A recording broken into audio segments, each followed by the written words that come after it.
Good evening, welcome to my channel. I've got another story for you today, just 2 days after the last one.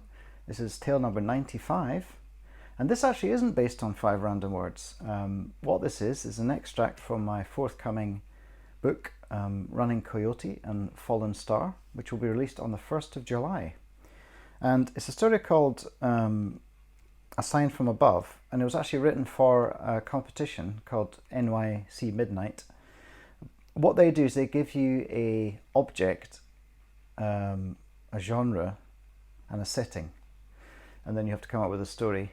I think the maximum length was 1,000 words, so it's quite a short one. And the items they gave me were, I'll show them on screen instead. Anyway, so A Sign from Above was published recently in a literary magazine, and it was called Etched Onyx, and they had a lovely podcast, which maybe I'll put a link to down below if I'm able to do that, where I read the story and then talked about it with the podcast hosts, which was excellent, really good fun. But in case you missed it, I'm going to give you an opportunity to hear it here. The story is called A Sign from Above. Fate is generally subtler than it was on the afternoon when Felix Steinberg met Melissa Hamilton.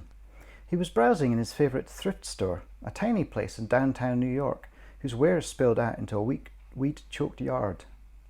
His cramped apartment was already full of peculiar knickknacks and characterful old furniture, so he should have known better. When you're an inveterate rummager amongst the discarded and the forgotten, it's a lifelong curse. Felix was on his way out of the store, having successfully avoided the temptation to purchase a stuffed squirrel, when his attention was drawn by a large metal object descending rapidly towards his jugular. He half-stepped, half-slipped aside as the octagonal metal sign glanced off his shoulder and came to rest in a stack of old literary magazines.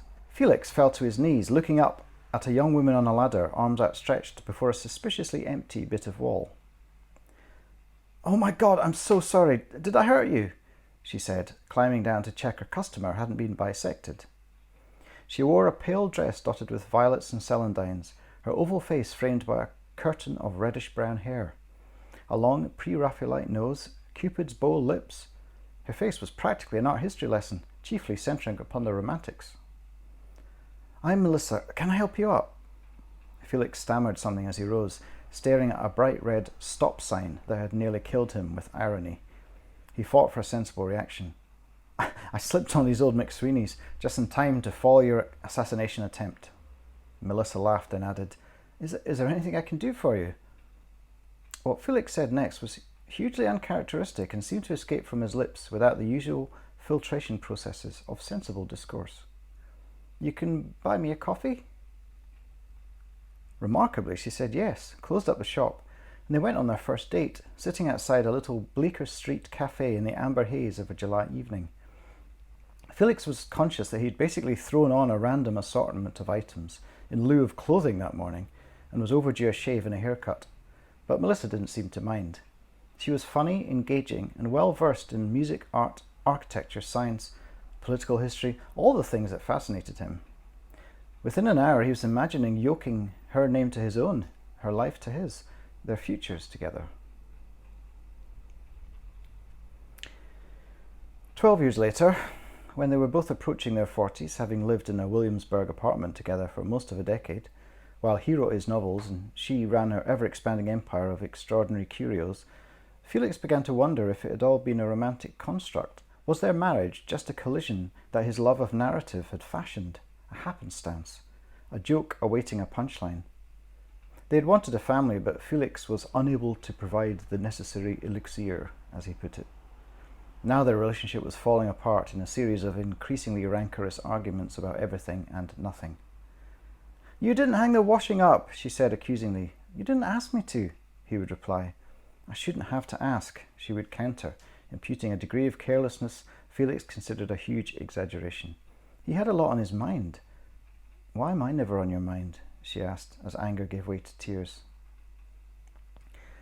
The inevitable occurred, and Felix hired a self-drive truck and began packing books, records, old typewriters, broken Hasselblads, Japanese calligraphy brushes, Turkish lanterns, tales from topographic oceans, and his 1962 Mickey Mouse alarm clock. Melissa had gone to her sister's place in Long Island for a weekend. Felix hoped he could finish the move in 3 trips. He didn't count on the power of iconography. Stop.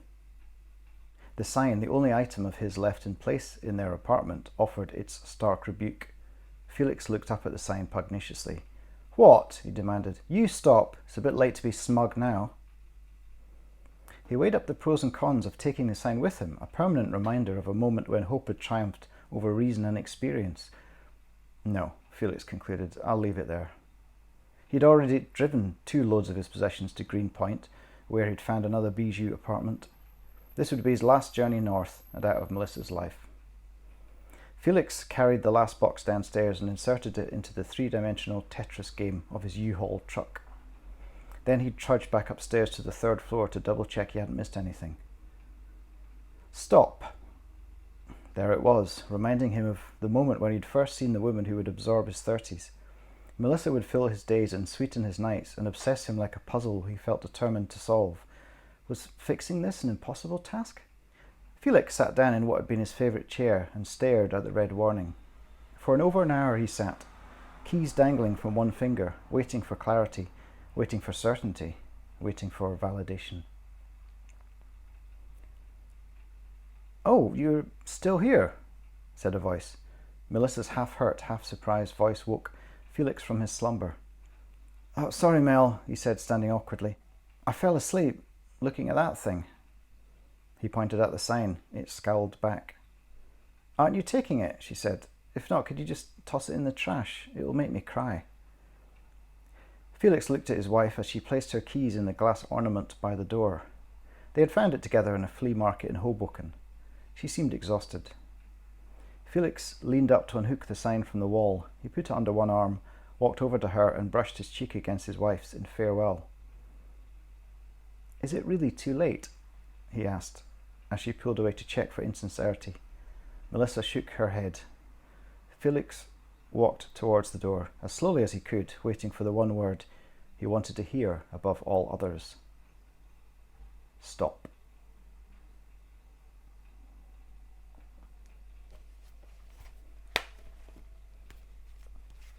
Anyway, I hope you enjoyed that rather sad little story.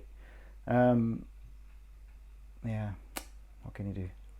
Anyway, if you're wondering why this image quality has suddenly gone up in the world, perhaps, I've got a new phone, so I'm now filming this with an iPhone 12, so hopefully it should look rather splendid. Maybe I look rather less splendid in comparison, we'll see. Anyway, thanks for watching or listening once again, and I'll see you again very soon. Bye.